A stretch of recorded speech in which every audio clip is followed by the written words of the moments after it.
Welcome to Website and TV. There's no doubt that India is one of the fastest growing and most exciting economies right now around the world. So to tell us more about this market and about how you can access it, I'm pleased to be joined by Siddharth Mukne, who is a business advisor at the UK India Business Council. So, hi Siddharth, thank you for being here. Thank you, Gemma. Thank you for inviting me. Pleasure. So, like I said, India is clearly a booming market at the moment. So what are the biggest opportunities out there for businesses?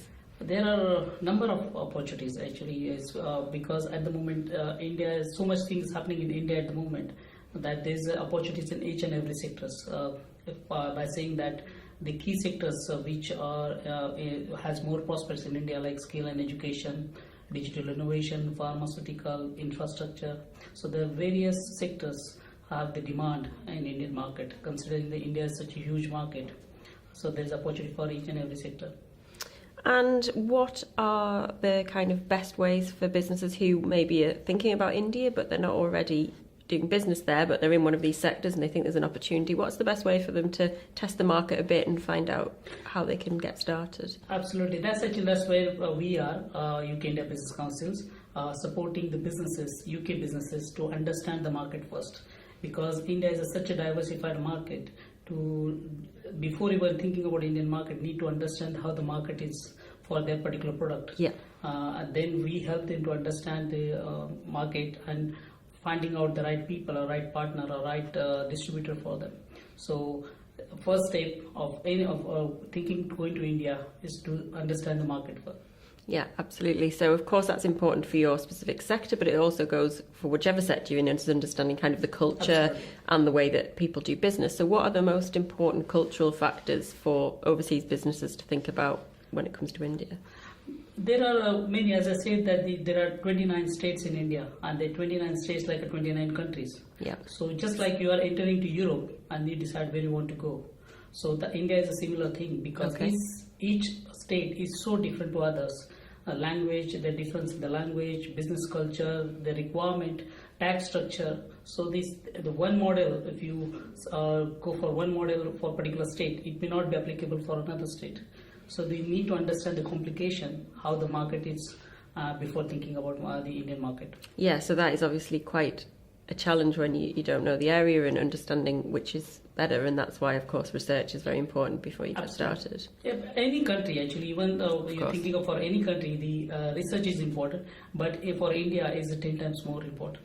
Yeah, so you would never go in for a strategy to target India. You need to really hone it in on the regions that are going to make most sense. Absolutely. And you mentioned language there, the fact that different languages. Obviously English is widely used in India, and a lot of businesses would approach the market with English websites. Is that a good approach, or is it very important to think about local languages as well? English is widely spoken in India. In fact, India is the second ranking in English-speaking countries. Yeah. So English is widely spoken, but the language, for marketing purpose, the companies can use the local language. It will become more personalized, and it will be helpful for them to do the business. And is that a difference between kind of, if you say targeting consumers with a B2C website, maybe e-commerce, or if you're doing kind of working, I don't know, in a business environment, maybe in the IT sector or pharmaceuticals, is there a difference there that English is perhaps more used in business, or does the same rule apply that local language will be more? No, the English is, as I said, is widely is official language. So that is, English has no the people don't have any issues about the English language. So English is absolutely well accepted. But considering, as I said, that to have provide the local language support will be always helpful. Yeah, so it's an extra. If you can do that, it's basically going to give you an extra advantage maybe over others.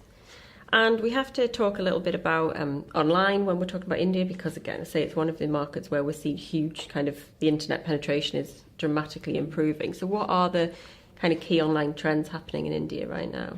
It's quite a lot actually, particularly the online shopping is a big thing in India. Yeah. In fact, the 41% shopping in India happens online. That's a lot. So that's a lot, absolutely. Yeah. And considering there are almost 900 million mobile users, out of that 250 million are smartphone users. So the more and more people are using the mobile phone nowadays. In fact, the the internet traffic come from 65% internet traffic come from the mobile devices. Yeah. So it's quite a lot. The Indians use mobile quite a lot. Yeah, mobile certainly is. India's one of the markets where I think mobile is probably way ahead of any other form of accessing the internet, compared Absolutely. to other markets. So mentioning there about obviously 900,000 mobile users, but only 250 of those are smartphone users, 250,000. So that means, there's a lot that are still using kind of more basic phones, feature phones. So what does that mean for businesses, when they're thinking about how to do their marketing and how to reach customers? The features that even I'm seeing 250 million, that is number is growing. Yes. So that which you're seeing 900,000, most of them will convert Yeah. into smartphones. So the features are the apps, and they are quite important at the moment in India, and that's why some of the businesses just going only for the app instead of having their own website. Because as I mentioned, that 41% shopping Yeah. is done online, and most of them from the mobile. And that's actually the move forward, and that's the future in India. So actually for a business maybe thinking, all right, we want to target India, maybe starting with an app as opposed to a website is actually a good strategy there. Yeah, absolutely. And it's not essential to have both as long as your customers can access you on mobile, and that's the key. Absolutely. And what about, you're talking about online shopping, what are the things to consider if you are selling your products online in India in terms of kind of payment options, delivery options? What do Indian customers expect? Most of the time when they are buying online, they expect at home, obviously. But there is a saying that online shopping is already there. But another is the way to do the shopping is through the malls. There are a lot of malls coming up in the metropolitan cities and second-tier cities. Mm-hmm. But they go and buy on the shop as well, in the malls as well, and from the online shopping as well. But they expect obviously that online shopping has to come to their doorstep to get the product. Absolutely. And are there kind of local payment methods?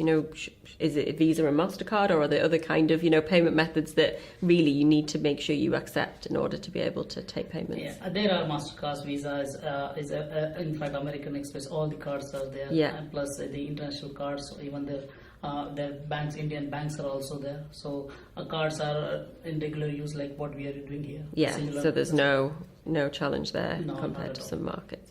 So what would you say are the biggest challenges for kind of overseas businesses entering India? You've touched on kind of the geography and making sure you're aware of the states. What are the other things that maybe might prove a bit challenging and maybe need some, to be overcome? As I said, to understand the market is the main critical things actually. That is very difficult, because if you say that if your market hypothetically is in the south of India and you are targeting north of India, is a waste of time and money. Yeah. So just to identify where is your market, that's a key thing. Apart from that, the tax structure is there are a lot of slabs, like central taxation, state level taxation, and municipal level. So there are a lot of slabs at different states. So different tax structure in different states. So that has to be understood, that how is the tax structure for your product before making the price for the particular product.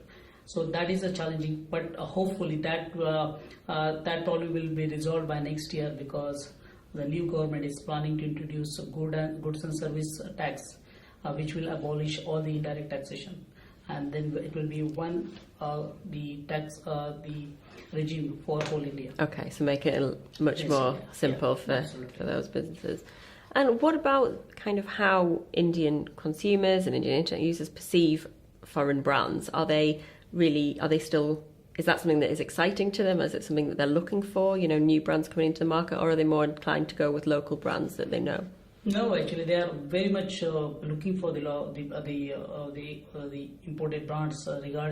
Considering India's 52% population is less than 24 years old, so world's 25% youth are living in India. So they are looking for these brands, and particularly UK brands are well accepted in India because they consider UK brand is a quality brand. Yeah. So it's very well accepted. In fact, all the big brands are available in India at the moment. Okay, so it's definitely a lot of opportunity. Absolutely. So if you got any final tips, anything we haven't covered that you would want to share with anybody thinking of moving into India? It's a massive opportunity in India, and considering now India's growth, India where all the major countries are, their growth is declining. India is booming, Yeah. and there's a huge opportunity, but has to be careful when entering the market. So it's better to take the structural approach when you are thinking about Indian market, Yeah. and then you just rather than just jumping in the market and then get frustrated. So better do your homework before going to market and then go step by step.